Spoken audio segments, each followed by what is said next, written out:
Assalamualaikum warahmatullahi wabarakatuh.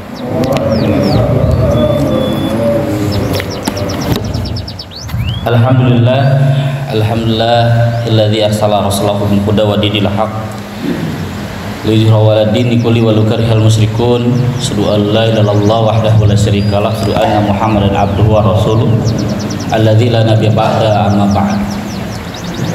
Qala azza wa jalla fil Qur'anil Karim, a'udzu billahi minasyaitonir rajim. Ya ayyuhalladzina amanu taqullaha haqqa tuqatih wa la tamutunna illa wa antum muslimun. Wa qala aidan wal takum minkum ummatun yad'una ilal khair wa ya'muruna bil ma'ruf wa yanhauna 'anil munkar wa ulaika humul muflihun. Al-ayat. Allahumma arhamna bil Qur'an. Alhamdulillah, puji syukur kepada Allah Azza wa Jalla yang memberikan kita nikmat iman, Islam, ihsan dan nikmat hidup sehat. Mudah-mudahan Allah limpahkan nikmat dan berkah kepada kita di waktu subuh hari ini. Salawat serta salam tercurah pada uswah kedua pada Nabi kita Nabi Muhammad sallallahu alaihi wasallam serta keluarganya, para sahabatnya, para tabi'in, para tabi'in, dan mudah-mudahan kita termasuk pengikutnya hingga akhir zaman.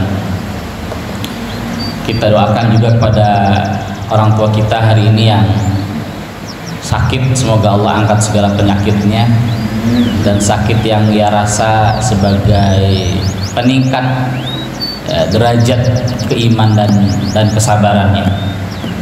Pada orang tua kita yang hari ini sedang berada di alam barzakh, semoga Allah limpahkan rahmat dan maghfirah untuk orang tua kita. Para jamaah yang dimuliakan Allah, kita juga doakan pada anak kita, kader kita, wabil khusus ya, kepada Ananda Iza, putranya Pak Heri, dan Ananda Lukman, putranya Pak Haji Sujono, yang hari ini kemarin berangkat menuntut ilmu. Pak RT Heri anaknya berangkat ke Turki. Ya. Turki di mana Pak RT? Di mana? Ya, Turki bukan turunan kidul Pak ya, Turki. Dan juga pada putranya Pak Haji Sujono, Ananda Lukman, yang sedang mengikuti daurah ilmiah wa syariah, ya, penataran ya, pelatihan keilmuan di UIM, Universitas Islam Madinah Al Munawwarah, ya, selama sebulan Pak Haji ya.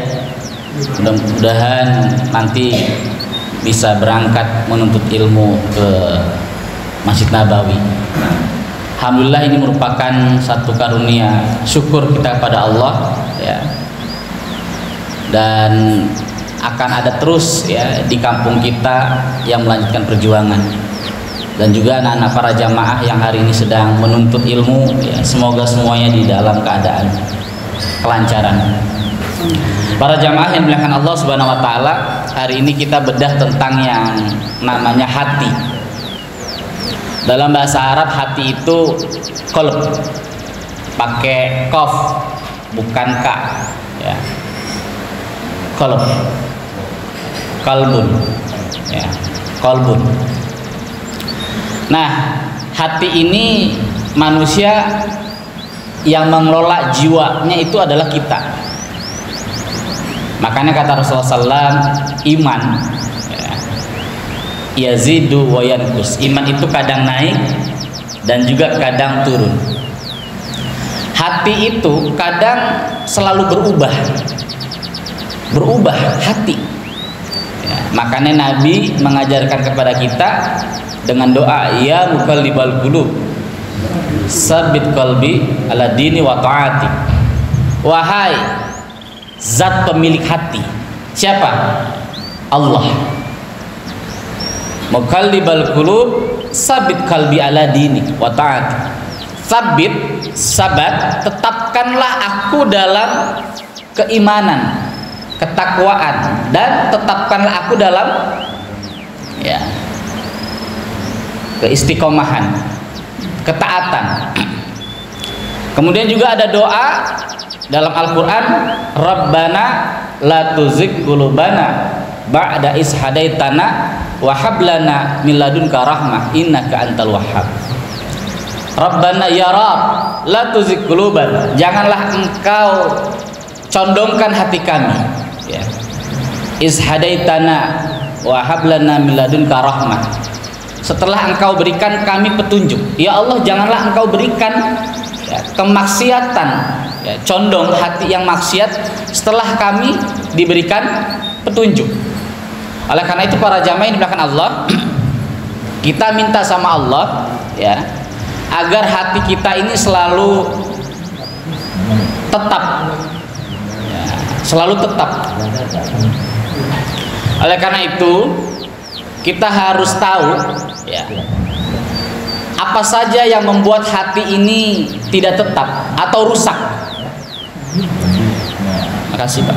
Imam Hasan Al-Basri, jadi kalau para jamaah dengar ada ustadz, ada mubalik atau ada al-alama ahli ilmu nyebut, ya, Hasan Al-Basri rahimahullah. Hasan Al-Basri ini adalah ulama tabi'in, ya, berarti dia nggak ketemu sama Nabi, tapi dia ketemu dengan sahabat, ya, makanya banyak orang Depok namanya Hasan Al-Basri, ya kan. Nah, ini ulama tabi'in yang luar biasa. Kata Hasan Al-Basri rahimahullah, semoga Allah merahmatinya, berkata, kerusakan hati manusia itu disebabkan 6 faktor. Jadi hati itu bisa rusak itu disebabkan ada 6. Yang pertama, sengaja berbuat dosa dengan harapan dosanya nanti diampuni. Nah ini Pak, jadi orang yang hatinya itu rusak adalah dia berbuat dosa, buat dosa lah, nanti Allah akan ampuni. Padahal dia nggak tahu di akhir mana dia berbuat dosa dan di akhir mana Allah cabut nyawanya dia. Kan Fir'aun, ya, Qarun, Namrud ketika berbuat maksiat Pak, kemudian Allah berikan malapetaka azab, apa yang terjadi? Mereka bertobat. Fir'aun aja bertobat Pak, tapi tobatnya sudah ditutup sama Allah.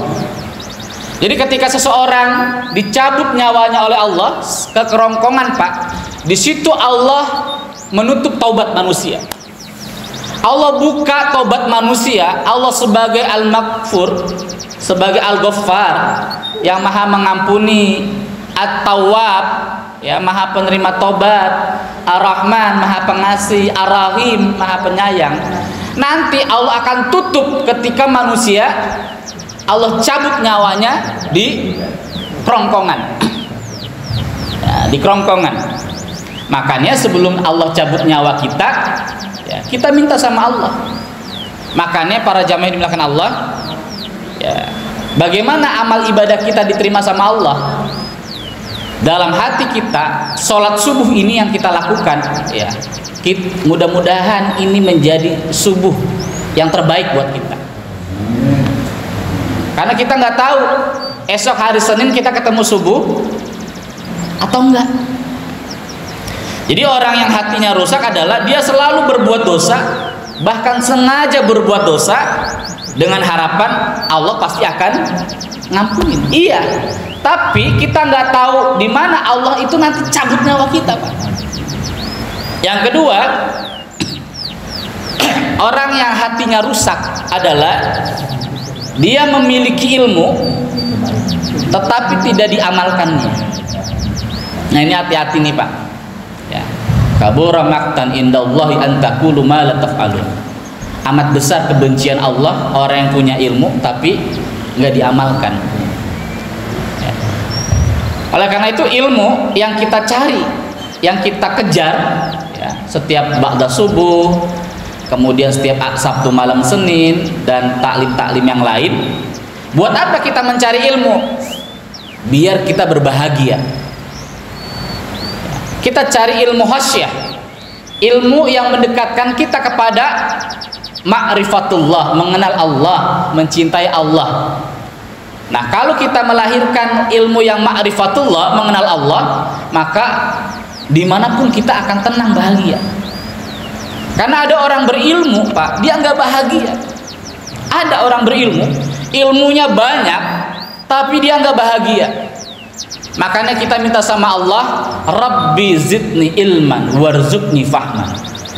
Ya Allah, tambahkanlah aku ilmu dan tambahkanlah pemahaman. Ada orang berilmu nggak bahagia, Pak. Contoh, Bapak pernah dengar namanya Albert Einstein. Ini orang hebat, ya, penemu teori atom, E sama dengan mc kuadrat. Ya, salah satu yang buat nuklir, ya, perang dunia 2, bom, adalah Einstein. Ya, katanya otak Einstein ini nggak ada di beberapa negara, hanya tertentu di beberapa negara. Apa yang terjadi ketika dia punya ilmu, lalu kemudian jiwanya goncang? Dia mengakhiri hidupnya dengan bunuh diri. Bapak kenal sejarah Hitler, ya, seorang pemimpin tertinggi Jerman, panglima perang. Apa yang terjadi ketika dia punya ilmu, lalu kemudian guncang jiwanya? Dia mengakhiri bersama istrinya bunuh diri. Ada salah seorang ilmuwan barat namanya Sigmund Freud, bapak ahli ilmu jiwa atau bapak ahli psikologi. Harusnya ketika dia belajar ilmu jiwa, atau dalam bahasa Islamnya ilmu nafs jiwa, jadi kita tahu di mana jiwa kita goncang, jiwa kita bangkit, jiwa kita turun, atau yang kita sebut dengan psikologi. Ya, ketika kita belajar psikologi biar jiwa kita tenang. Tapi seorang bapak ahli psikologi namanya Sigmund Freud mengakhiri hidupnya dengan bunuh diri, Pak. Nah, ini beberapa sebagian yang tadi saya sebutkan, orang-orang barat yang punya ilmu tapi enggak tenang, enggak bahagia. Ya. Terjadi hari ini di Korea, terjadi hari ini di Jepang. Teknologi yang makin maju, makin tinggi, tapi mereka takut akan masa depan. Makanya kita nggak boleh takut akan masa hari esok, Pak. Karena hari esok adalah Allah yang punya. Kita hanya meminta kepada Allah, hari ini harus lebih baik daripada hari kemarin. Kata Rasulullah SAW, barang siapa yang hari ini ya sama dengan hari kemarin, maka dia rugi. Dan barang siapa yang hari ini lebih buruk daripada hari kemarin, maka dia celaka. Maka barang siapa yang hari ini lebih baik daripada hari kemarin, dia beruntung. Makanya kita harus mengukur nih, kemarin hari Sabtu ya, hidup saya gimana? Oh, ternyata hari Sabtu hidup saya biasa-biasa aja. Hari Ahad hidup saya harus lebih luar biasa. Bagaimana hidup ini luar biasa? Hati. Semuanya hati, Pak. Pangkal segala hidup dalam bergerak itu adalah hati.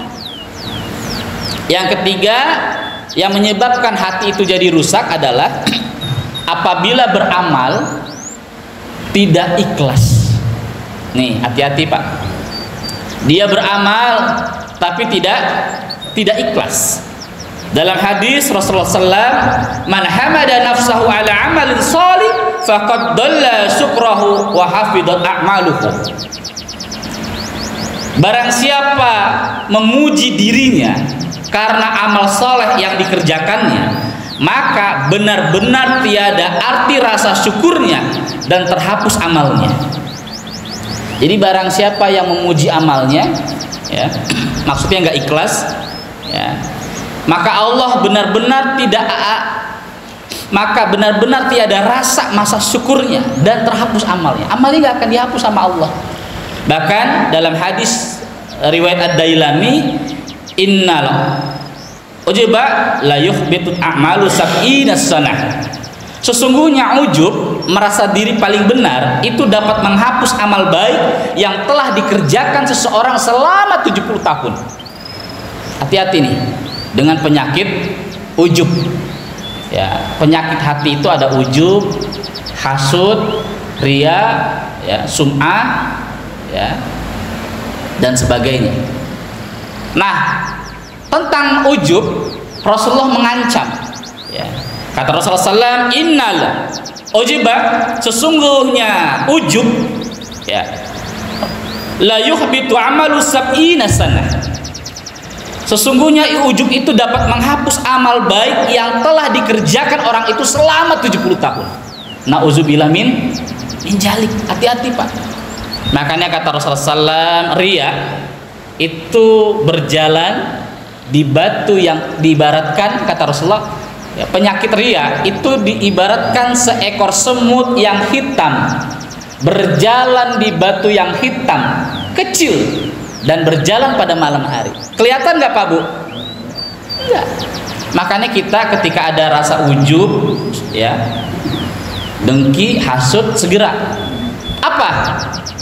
Istaghfiru, beristighfar. Itu istighfar obatnya, ya.